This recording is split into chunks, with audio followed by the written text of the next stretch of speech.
สบายดีนางพากันเฮ็ดหยังอันน่ะเอาพื้นบ่เอาเลยประชาละว่านี่ทั้งหลังคุณเจ้านี่เอ้ยได้มาพันพื้นไก่อยู่ใช้เฮือนคุณเจ้าไก่บ่พากันเฮ็ดได้เมื่อบัดนี้หาบเมื่อเลยชื่อหยังเนาะเสือง่าฮะง่าซื้อน้องง่าจักปี14 ปีได้เฮียนอยู่บ่บ่ได้เคยเข้าเลยเคยเฮียนฮอดใส่ฮอดม.2โอ้จนฮอดม.2พุเป็นหยังคือออกล่ะไก่ไปเฮียนอยู่ไสตรงขามนั่นชื่อหยังเนาะชื่อฟ้าน้องฟ้าจักปี14ซ้ำกันเฮียนอยู่บ่เจ้าบ่เคยเฮียนเคยอยู่ออกม.3อ๋อมีการศึกษาเบิดเลยเป็นหยังจังออกฮะเฮียนนำกันบ่ตะกี้บ่คนละบ้านไอ้งงเลยบัดนี้อันปัจจุบันนี้จะอยู่นำกันบ่หรืออยู่บ้านไผบ้านมันอยู่แบบใดอยู่นำกันคือว่าได้เฮียนคนละบ้านบ่ตอนนั้นแบบ แม่เฮายังพอได้ปะกับพ่อเฮา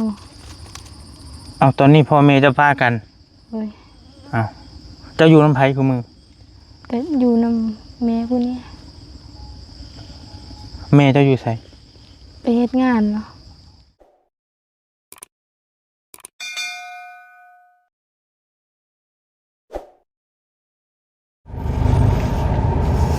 บอลี่ครับรถ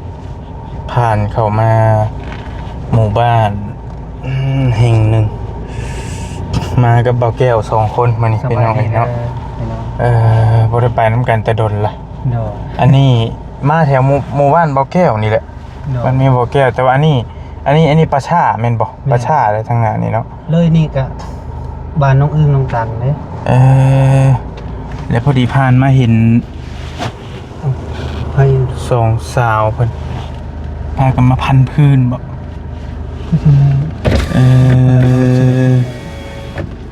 สบายดีนางพากันเฮ็ดหยังอันน่ะเอาพื้นบ่ย่านบ่เอาเลยประชาละว่านี่ทั้งหลังคุณเจ้านี่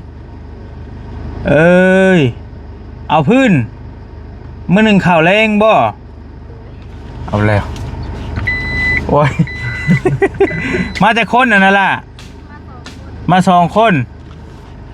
ไปไปลงไปคุยน้ำน้องๆเพิ่นจังหน่อยก่อนเอาแล้ว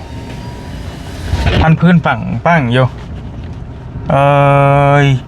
ปลาช่าได้นี่พี่น้องแอบรถไว้นี่ก็ได้พระเจ้าเผาบ่แถวนี้หรือฟังเผาเพื่อนบ่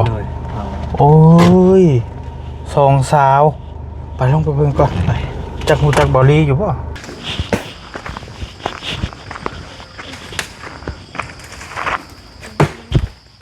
โอ้ยเดี๋ยวพันพื้นแตกต่ำอยู่ใช้ปลาช่าล่ะขึ้นไปทางโน้นนี่กระแมนเลยเอ้าได้มาพันพื้นไก่อยู่ใช้เฮือนเจ้าไก่บ่พากันเฮ็ดได้เมื่อบัดนี้หาบเมื่อเอาแล้วเอาพันก่อนเอาแบบใดนี่อันนี้เอ้ยนี่ไม่คานเพิ่นคนละดวงพี่น้องเอ้ยฮู้จักอ้ายอยู่บ่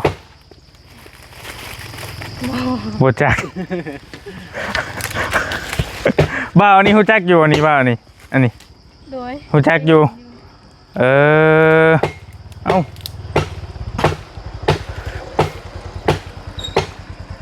พากันพันพื้นแตกต่ำๆอยู่พี่น้องเอาให้น้องเพิ่นเอาพื้นก่อนจังหน่อยก่อนแต่ว่าเพิ่นก็บ่ย่านเด้ พี่น้องกันบ่ชุมเจ้าล่ะเป็นน้องกันบ่ไผเป็นไผเป็นน้องนี่เป็น เป็นน้อง คือผู้น้อยกว่า อันเอาพันก่อนเฮ้ยจะยังเป็นสาวยังเป็นสาวอยู่หรอวะยังเป็นผู้สาวอยู่บ่หัวตะเก้าเล่นได้ชำนี่เนาะเห็น ผ้ามีจังงั้นนั่นแหละ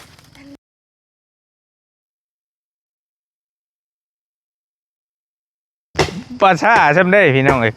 เพิ่นบ่ให้บ่นี่ฮือไม่นี่ฮือ มันเป็นไม้โลก คันเอาแบบนี้สิให้อยู่บางทรงใหญ่ๆสินะแต่ว่าถ้าเอาเศษเอาหยังมันน่ะบ่ทรงสิให้พี่น้องเอ้ยเอาพันก่อนโอ้ยเผื่อสิพันขาดเบิ่งไอ้พันนี่แต่ว่าจอยนี่มันจะบริยานชุ่มไอ้ตี โยไปกันเลย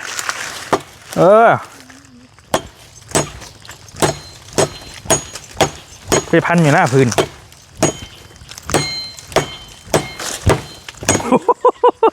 กัดคอนเอ้ยเอาส่วนแบบไรทุกเจ้ากับเป็นเศษนั่นแบบนี้เปล่าล่ะเศษนิดหน่อยใช่ไหมเป็นพันเอามือ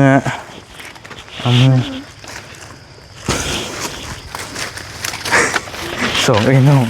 แล้วก็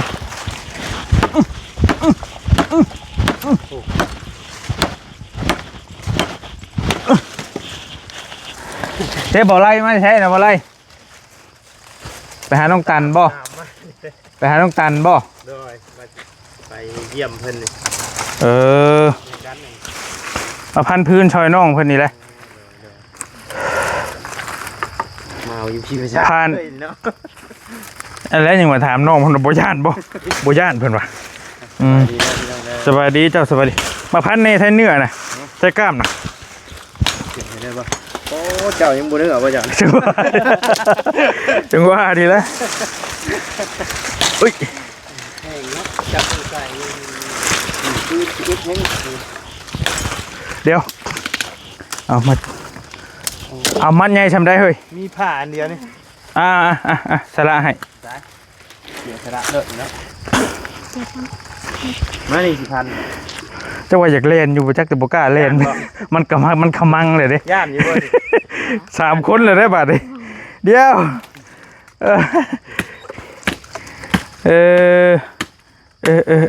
ผ้าแล้วคมครับอยู่เนาะชุมเจ้าบ่ได้ดังทานบ่ซะล่ะบ่ได้มีทานบ่แต่มีกับเจ้าขายอยู่บ่มีอยู่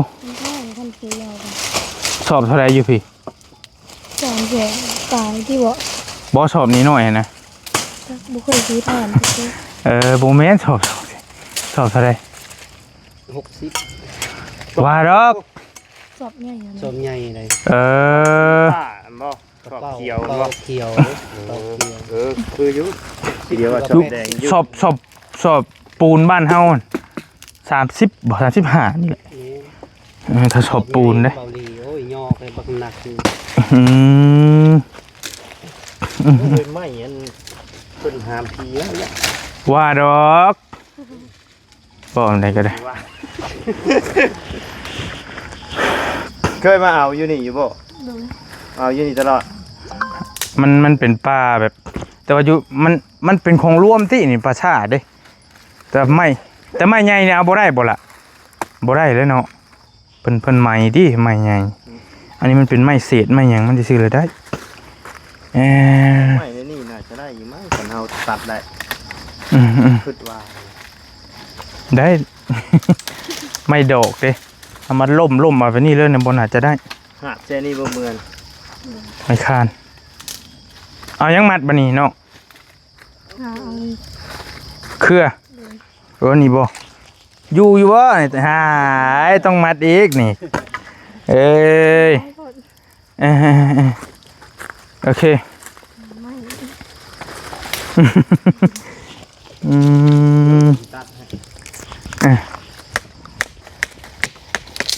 มัดน้อยหรือมัดใหญ่ เอ้ย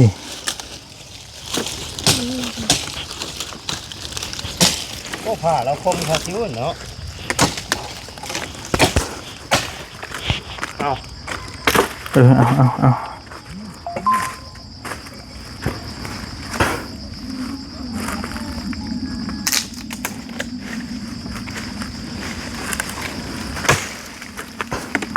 บัดใหญ่อะไรก็หาบ่ได้เด้อเฮ้ยเพื่อสิฮอดเฮือนฮอดบ่2 หลัก ขอดมาส่งแล้ว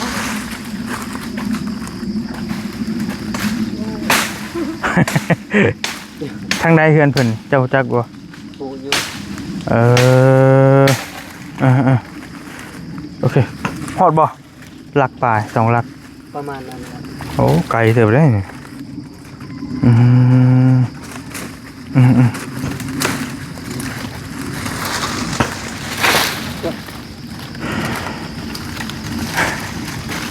มาแต่ก็ได้ใช่เลยเห็นเนาะ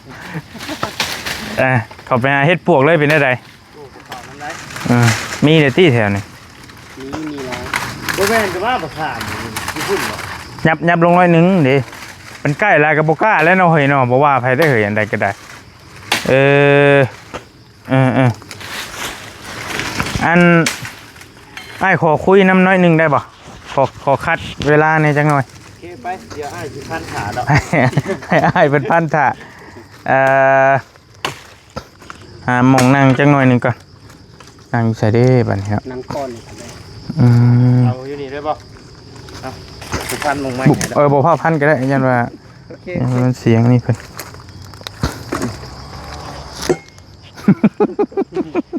นั่งนี่ก็ได้ล่ะมานั่งนี่นั่งลงโอเคนั่งลงนั่งทับหันเลย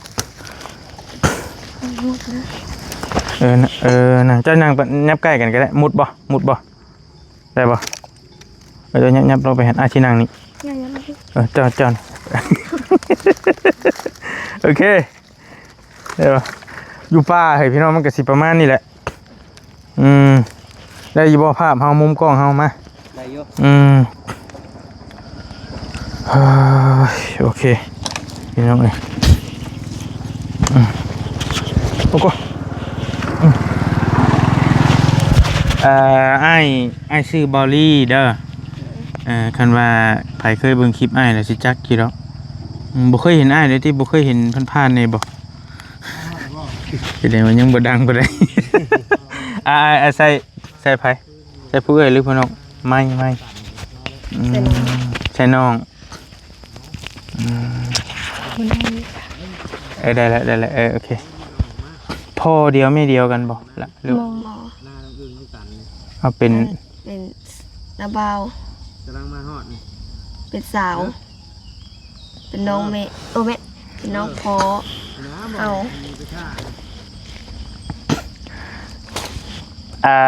พ่อเล่ามันเป็นหยังกับเจ้าพ่อพุ่นนี่ เป็นบาว เป็นนาบ่าวเจ้า เลย อันนี้ลูกนาบ่าวเจ้ามันก็เลยไอ้บ่สิเริ่มถามแบบใดอันเจ้าชื่อหยังเนาะ เสื้อ เสื้อ ซื้อง่า ฮะ เสื้อ เสื้อ ยุ่ง ค่ะโกนหักเจ้ายุ่ง เดี๋ยวซื้อน้องเสื้อบ อซื้อง่า ง่า เลย ซื้อน้องง่าจักปี 14 ปีได้เฮียนอยู่บ่ บอ บ่ได้เคยเข้าเลย เคย เฮียนฮอดใส่ ปอดปสอง โอ้จนฮอดม.2 พุเป็นหยังคือออกล่ะ ไก่ ไปเฮียนอยู่ไส ตรงขาม แต่ว่าเป็นแล้วอ่านได้เขียนออกหยังเบิดแล้ว เป็นอยู่ โอเคผู้นั้นชื่อหยังเนาะ ซื้อฟ้า น้องฟ้าจักปี 14 ซ้ำกันเฮียนอยู่บ่เจ้า บอ เคยเฮียน เคยอยู่ ออก ม3 อ๋อมีการศึกษาเบิดเลย เป็นหยังจังออกฮะเฮียนนำกันบ่ตะกี้ บอคนละบ้าน ไอ้งงเลยบัดนี้อัน ปัจจุบันนี้จะอยู่น้ำกันบ่หรืออยู่บ้านไผบ้านมันอยู่แบบ อ ใด ยู่นำกัน คือว่าได้เฮียนคนละบ้าน บ่ตอนนั้นแบบ แม่เฮายังพอได้ปะกับพ่อเฮา เอาตอนนี้พ่อแม่จะพากัน เลย เอาเจะอยู่น้ำไผคือมึง ก็อยู่นำแม่ผู้นี้ แม่เจะอยู่ไส ไปเฮ็ดงานเนาะ เพิ่นเอาผัวใหม่สิบ่หรือว่าจะได้ เลย แล้วพ่อเจ้าดิ พ่อก็เป็นบ้าเราก็อยู่บ้านเรา พ่อจะเป็นบ้าแล้ว เอ้าแล้วป้าก็แม่เจ้าเอาผัวไหมบัดนี้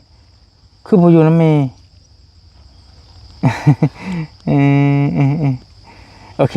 แล้วอยู่นำแม่ผู้นี้พ่อแม่เจ้าอยู่ไสตอนนี้น้อง พ่อเฮาอยู่เฮิน พ่ออยู่เฮือนแม่เด้ แม่อยู่หน้าอยู่นี่ แม่อยู่หน้างูบ่อย่าบอกกว่า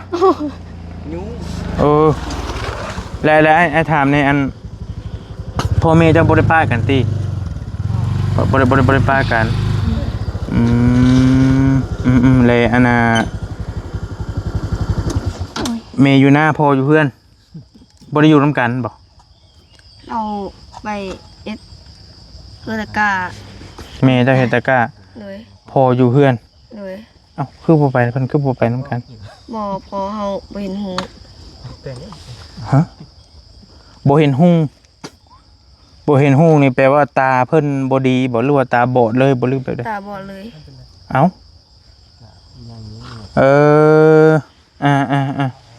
เอาแต่แม่เจ้าน่ะสมบูรณ์บ่ล่ะ เลย เอาแล้วอายุหลายแล้วพอเจ้าอายุหลายแล้ว ประมาณ40ปลาย ประมาณ40กว่าแม่เด้ ประมาณ30 ประมาณ30เสียงก็คือเสียงผู้นี้คักเลย เสียงแหบๆเป็นหวัดบ่หรือเสียงปกติ เสียงปกติ เสียงปกติ โอ้เป็นนักร้องคือสิคักเนาะแม่ เสียงดีเด้อนี่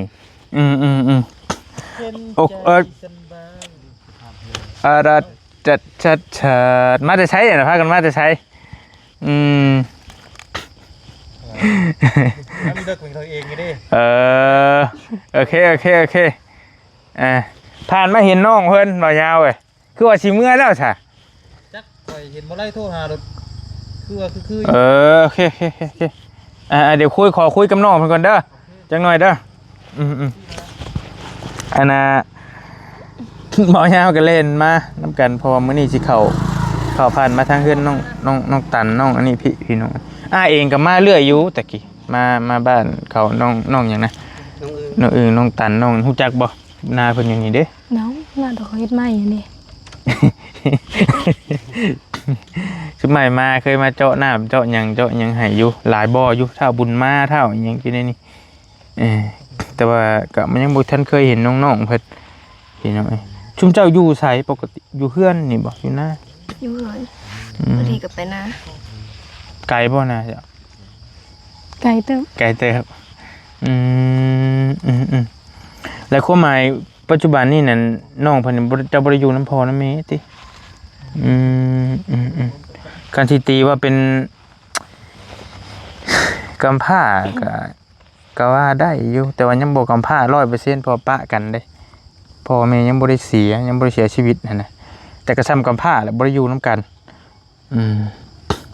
พากันกินข้าวกับหยังมื้อนี้ แกงหน่อไม้ แกงหน่อไม้ไผแกง ป้าแกงพี่เจ้าแกงบ่เป็นบ่ เป็นอยู่ไผแกงแซ่บไผแกงแซ่บไผเฮียนเก่งกว่ากันตอนเฮียนพี่เลิกเก่งหยังเนาะภาษาลาวคณิตศาสตร์ เก่งแต่ภาษาลาว เก่งแต่ภาษาลาวบ่มีไผโตได้แล้วเนาะพวกมึงนี่เนาะเจ้าดิเก่งเลขบ่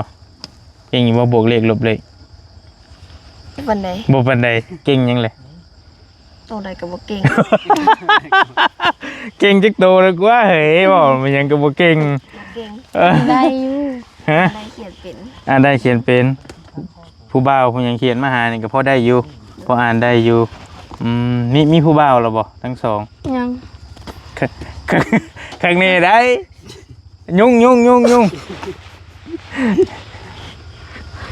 กล้องอ้ายเห็นเบิดเลยได้บ่ได้มีแม่นบ่ข้างในได้ที่ผู้บ่าวเบิ่งอยู่พอเฮ็ดอีกได้เว้นพิษกันอีกได้ บ่มีก็ดีแล้วยังน้อยอยู่อายุห่างกัน14 ปี แต่ผู้นี้รู้สึกว่าเพิ่นสิผู้ใหญ่กว่าจักหน่อยโดยความที่ห่างกายเพิ่นนั่นแหละผู้นี้เพิ่นยังน้อยน้อยหนึงกินข้าวกับแกงหน่อไม้ติล่ะเฮือนชานเป็นจังไดพออยู่ที่เฮือนชานก็ได้ฝนตกบ่ได้หัวติ หัว เลย อ้าวเป็นจังไดมันจังหัว มันสอด เฮือนแนวใดเฮือนจุมจ้ะเฮือนดินบ่หรือเฮือนไม้หรือเฮือนแบบใด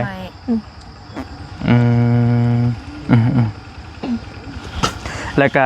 สิพากันหาบเลาะมื้อนี้พี่น้องพากันมาฟันพื้นแล้วก็หาบ จริงอ่ะ อันน่ะ อยู่บ่บ้าน ฟืนเมื่อจุไฟว่าซั่น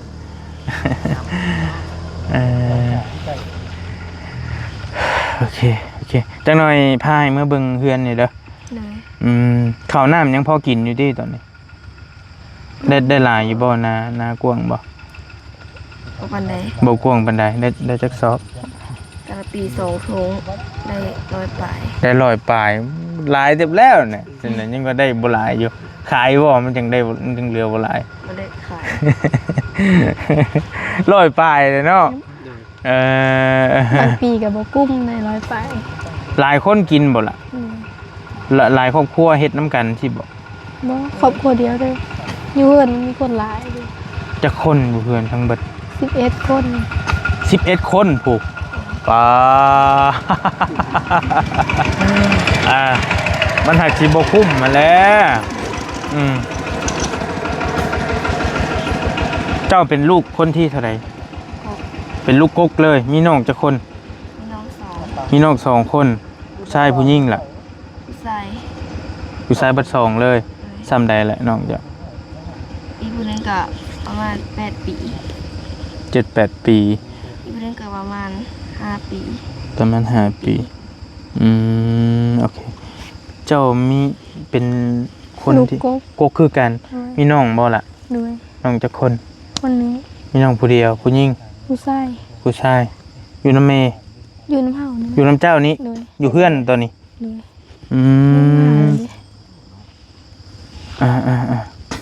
โลกาดำหน้าเป็นอยู่ที่ชิมเจ้า ด้วย พี่น้องเอ้ยให้ดำไว้ โอ้ยเผื่อดำไว้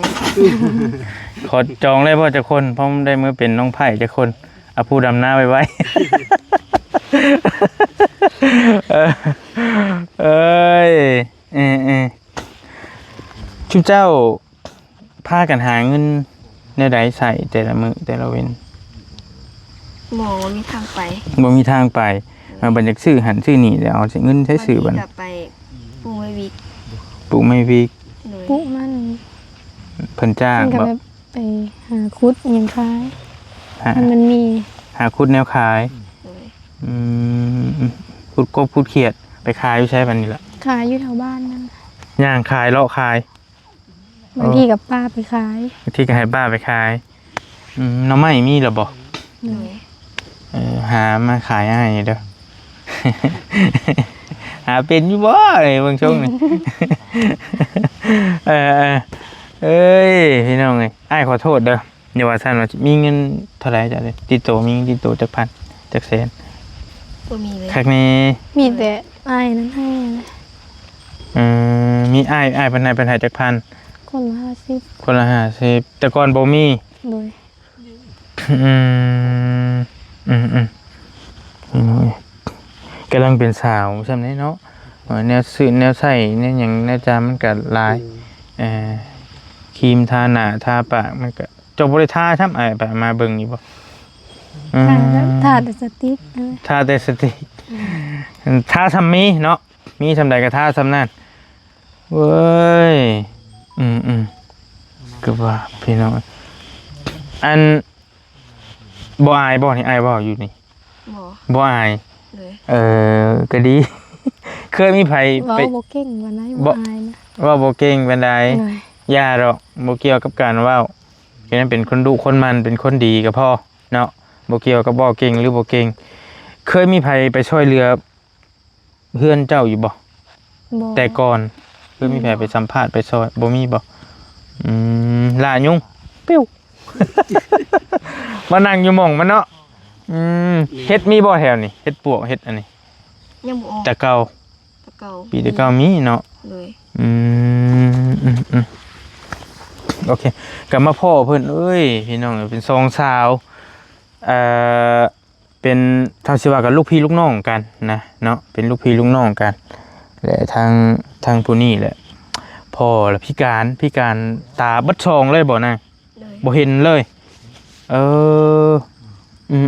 ผู้นี้ผัดพ่อแม่แยกทางกันเลิกกันแล้วเอาผัวไหมพ่อผัดสติบ่ดีเราเลิกเลื่อนไปเลย แต่ก่อนเพิ่นบอดบ่พ่อจะ เห็นอยู่เห็นเลยนึง แล้วมัน เอาไปได้แต่ก็ เป็นหยังเพิ่นจังเป็นเห็นให้เราตาบอด บ่ถ่ายหน้าอยู่ดี โดย ๆตึบเอาเอง มึนตึบเลยมึนตึบเลยมึนตึบแบบใดเอ้ยแต่เก่าเราก็เห็นอยู่บ่เห็นปกติคือเฮาปกตินี่ เลย มีคนหลินคลองหลินหยังบ่เนาะเพิ่นเว้าในนั้นบ่ บ่ไปเบิ่งคันคือว่าหยังก็ง่าย นั่น เราปานกันหน้านี่ ต่อไปข้างหน้าล่ะผีตบตา โอ้ยไปป้านไปขุดหมองพีอยู่นะความหมายบ่หรือว่าได้ใด ผียาง เที่ยว พีมองพีเที่ยว เลย ไปป้านข้างหน้าแหละพีตบตา เห็นว่าตอนเป็นตก มันสิเห็นนะใดเจ้าก็เว้า ตื่นเช้ามากก็บ่เนาะ ถ่ายหน้าอยู่ดีก็ อันเห็นก็บ่แม่นพีเด้ ก็เดียวว่ากำลังไทยนามาตกปก เอาคือเป็นแนวนั้นเนาะเฮ้ยเนาะอ่า หน้าอยู่ติดกับผีภาษาเลย อันนี้ได้ หน้าอยู่ดีเลย อยู่ลุ่มนี้ เลย โอ้ยจุ๊บเจ้าเข้าไปหาเฮ็ดอยู่บ่ซั่นนี่ยามมันออกนี่ ไปหาแถวฝุ่น คันโง่เข้าก็เข้าไปหาโง่แถวภาษาเลย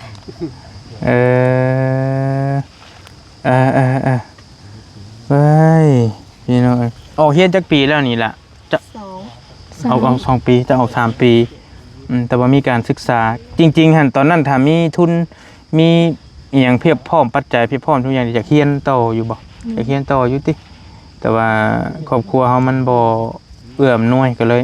จำเป็นต้องออก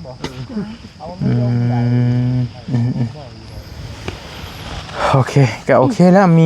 มีการศึกษาบัดสุคนอยู่พอไป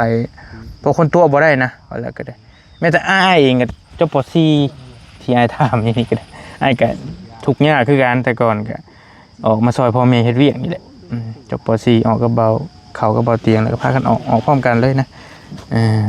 อันน่ะแต่วันนี้ชุมเจ้าก็อยู่เฮือนนี่แหละเฮ็ดเวียกเฮ็ดงานอยู่เฮือนกันยามหน้าก็ลงไปพากันดำให้ดำหน้าทีละ เลย เริ่มแล้วบ่นี่ปลูกกล้าแล้วบ่ ปู ปลูกแล้วหน้านี่พอโอเคพอมีอยู่ตามบริพัง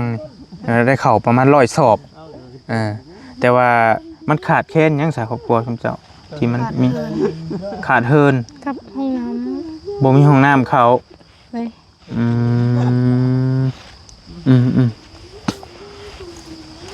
เพื่อนมันเป็นอะไรเพื่อนซะเอาจังเมื่อเบิ่งตัวจริงก็ได้พี่น้องเอ้ยเนาะอันน่ะหลังคาหัวติล่ะไม่แป้นบ่หรือไม่ฝาไม่กระจาด หลังคาก็แบบผดานเฮิรนบ่มีหยังนะปลาเฮิรน ป่าเฮิน น้องเพิ่น เพื่อนบ่มี ฝาเฮือนบ่มี นี่ข้างๆเพราะว่าเคยไปซื้อไก่ที่เก่าเราก็ไปเห็น โอ้ ทางเฮิงแล้วมันคือบ่บอกค่อยแน่หาตะกี้ บอกเลยเด้ บอกแล้ว เอ้าคือมาช่วยพี่เรื่อยอยู่คือบ่เห็นบอกใช่ดอก บอกตอนนั้นโดนแล้ว อืม ไปเห็นแบบผ่านๆนี่นะ อืม แต่ว่ายังบ่ทันมีไผบ่ให้ไปอะนะ อืม ขอความช่วยเหลือที่โดนในได้คอยส่งบอก โอ้เป็นครอบครัวน้องเพิ่นนี่บ่ แม่น โอเคแล้วอันน่ะแล้วถามอีกหน่อยหนึงบ่จุ๊บจะมีโทรศัพท์อยู่บ่ เฮาบ่มี เจ้าบ่มีเจ้ามีเคยมีบ่ล่ะ เคยอยู่ มันตายป่ะนี่ โอ้ย บ่มีแล้วเอ้าโอ้ยกระบะแล้วบ่มีโทรศัพท์ลิ้นชามญาติกันเบิ่งนํกัน เบิ่งนำกันแต่บ่เคยยาก บ่เคยญาติใหญ่เลยเนาะเอ้ยก็ว่าฮู้จักบ่อเตียงบ่เคยเบิ่งคลิปบ่อเตียงบ่จักบ่อเตียง เคย เคย บ่ได้ติดตาม บ่ได้ติดตามแต่ว่าเคยเห็นคลิปแล้วเห็นในเพจหรืออยู่ไสอยู่ใน YouTube บ่หรือไส อยู่ในเพจ อยู่ในเพจบ่อเตียงหันอ้ายคอยเด้อบ่อเตียงหันอ้ายนี่เป็นน้องแล้ว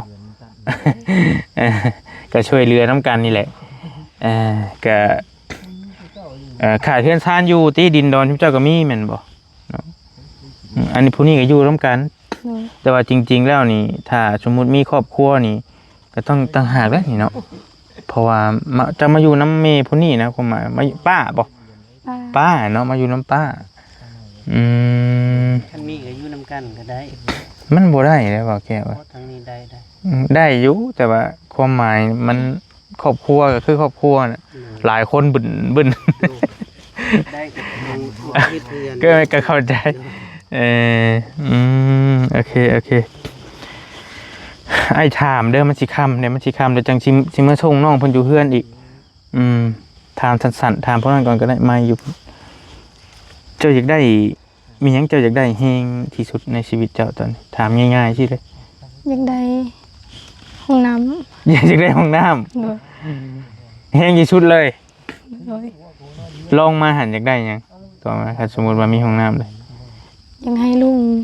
เห็นหุง เอ้ยอยากให้ลุงคือพ่อผู้นี้อยากให้เราเห็นหุ่ง โดย เอ้า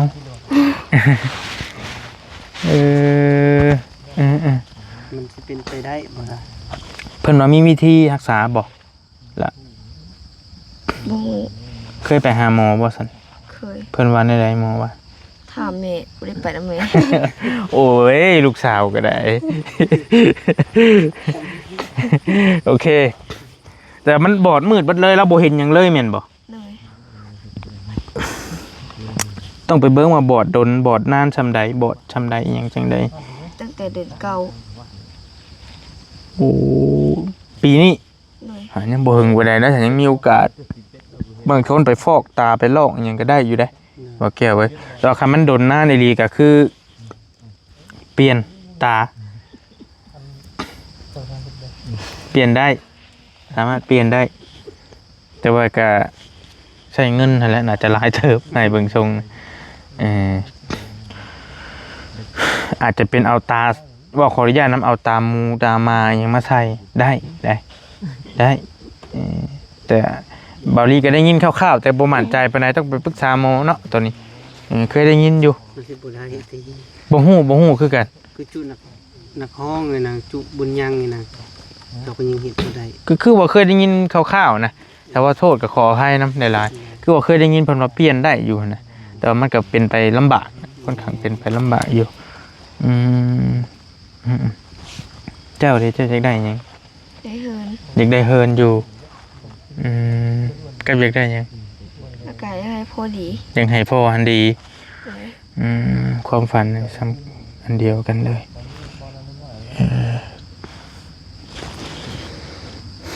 อยากได้เฮือนอยากได้ซานอยู่เนาะหน้าฝนแล้วนี่ลำบากน้ำบาดาลเจ้ามีหรือบ่ มีพอใส่ มีพอใส่อยู่มันน้ำเจ้าเองติ เลย โอเคไฟฟ้าก็มีแหละติ เลย มีอยู่เนาะโอเคเอาแต่ว่าคันผู้นี้เนี่ยเราอยากได้เป็นฟังอะไรอยากได้เป็นของส่วนร่วมหลายกว่าพวกนี้อยากได้ห้องน้ำแล้วก็อยากให้ลุงเนี่ยดีนะอยากให้ลุงดีจริงๆโทรศัพท์ก็บ่มีนะแต่ว่าเราสิว่าอยากได้โทรศัพท์เราก็บอกว่าจริงๆมันต้องมีได้ซั่นนี่เนาะเจ้าบ่ได้ใช้โทรศัพท์แต่โดนอะไรนะ 2 ปี 2 ปีแล้ว เว้ยคืออยู่ได้ นี่บ่ได้เด้ ผู้นี้มันคือ เบิ่งน้ำกันติ หาเงินมันก็บ่พอสิได้ซื้อบ่ล่ะ บ่ มันบ่พอสิได้ซื้อเนาะนี่ขาดเธอขาดใจเราได้ขาดโทรศัพท์บ่ได้ แม่นบอกว่าแก้วไอ้ดีโลเลยพี่น้องมันแต่ว่าคันเฮาโอเคแหละคันว่ามันบ่เคยใช้ก็น่าจะพอได้พอไปพอมาเอาแหละพี่น้องไอ้นี่ก็เป็นข้อมูลคร่าวๆที่ได้ถามน้องเพิ่นก็โอเคนะบ่มีกิริยาท่าทางว่าอายบางคนนี่เป็นสาวซ้ำเจ้านี่ไอ้ดีกล้องเป็นเล่นเด้แซว แต่เจ้าบ่อายเนาะโอเคถือว่าโอเคพี่น้องเอ้ยหรือว่ามันขมั่งล่ะบ่มันไปใช้บ่ได้เลย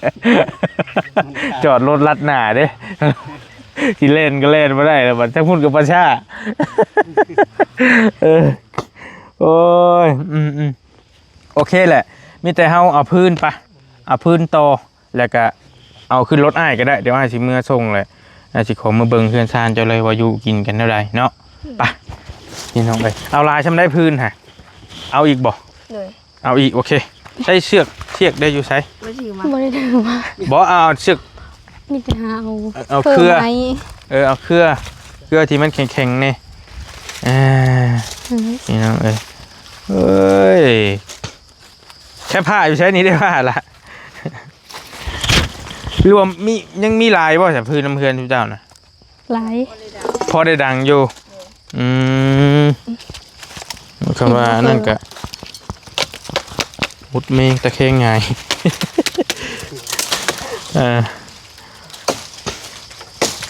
มึง แต่มันข้ามเจ้าชิเมื่อเยี่ยมเพื่อนน้องพร้อมกันบ่หันเด็กค่ะคำได้ฮะเราอยากได้ห้องน้ำมาเพื่อนแล้วหันบ่แล้วนี่ห้องน้ำเจ้าจะเข้าเอาเขาแล้วนี่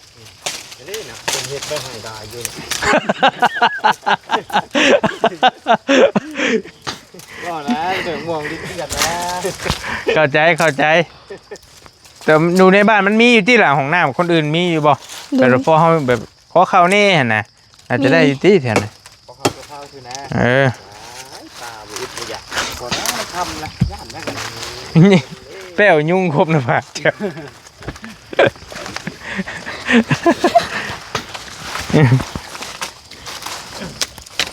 เอาซ้ำใดซ้ำหนึ่งก่อนก็ได้ฉลาบไป ไปมัดก่อน ยันว่าชุบอ้ายเพิ่นจะเข้ามือเฮือนมือซ่านอ้ายก็สิมือเบิ่งเฮือนน้ำยำมันค่ำนะ ไปได้กิน ความหมายวะเอาพันมา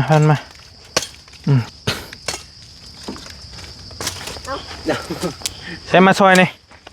เฮ้ยคอมุดคอแมงออกนี่เด้อเป็นมุดมันจะมันสิลืมหั่นนะบ่คอให้นี่คอออกให้นี่ บ่ได้ยกตัวนี้มาแล้วนี่ ใช้หมดนะ มันมีกับมันบ่มีแล้วก็ยกไปแล้วล่ะ มีครับ มีกับคอออกให้นี่ ยกกันอีกไม่ไปแล้วเถอะเมื่อผ่าอยู่กัน รู้ได้อยู่ ได้บ่ เราว่าเห็นละคู่อะไรนะ นั่งลงมาเดี๋ยวเอาไปสอบตามเพื่อนๆทุกเจ้ามาพอสองสาวอยู่ทางประชา ญาติเนาะ บ่ยากนะยอมรับอยู่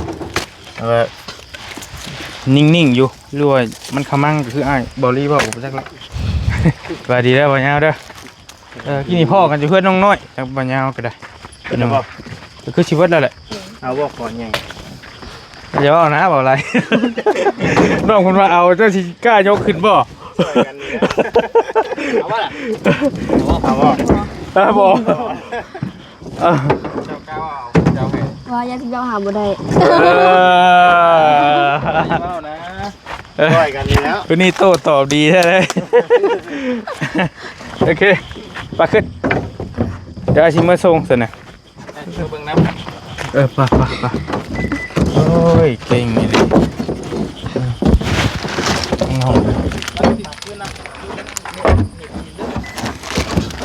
กินบ่ขนมอ่ะอย่าบอกนั่นนี่แม่เรา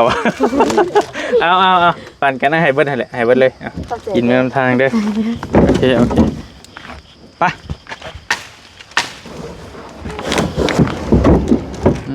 โอ้ย เดิน ไอ้กินตรงนั้นแหละเว้ยเจ้าจะอายนะอายเสียเอาน้ำให้น้ำอยู่ใส่ปะ ไอ้ฮู้ว่าชุมเจ้าอยากเอาน้ำนี่อืม แล้วก็ใบไม้ เอาไหมไม่ แต่ว่าบีบออกโอเคไปพี่น้องไอ้เฮากลับมาพ่อสองสาวเพิ่นกำลังหาพื้นแต่สิเมื่อชงหรือเมื่อตามเบิ่งเพิ่นอยู่เฮือนก่อนบ่ฮู้ว่าเป็นแนวใดเนาะพอดีทั้งทีมงานก็มาพ่อกันอยู่หิมนี่ริมทางนี่เลยเดี๋ยวจังว่ากันฝากนี่พี่น้องฟังเรื่องราวชีวิตของน้องเพิ่นแล้วก็รู้สึกว่าเป็นตาหนาที่ตามอยู่แนวใดก็จังว่ากันอีกเทื่อนึงสวัสดีเจอกันเด้อพี่น้องเด้อบ๊ายบาย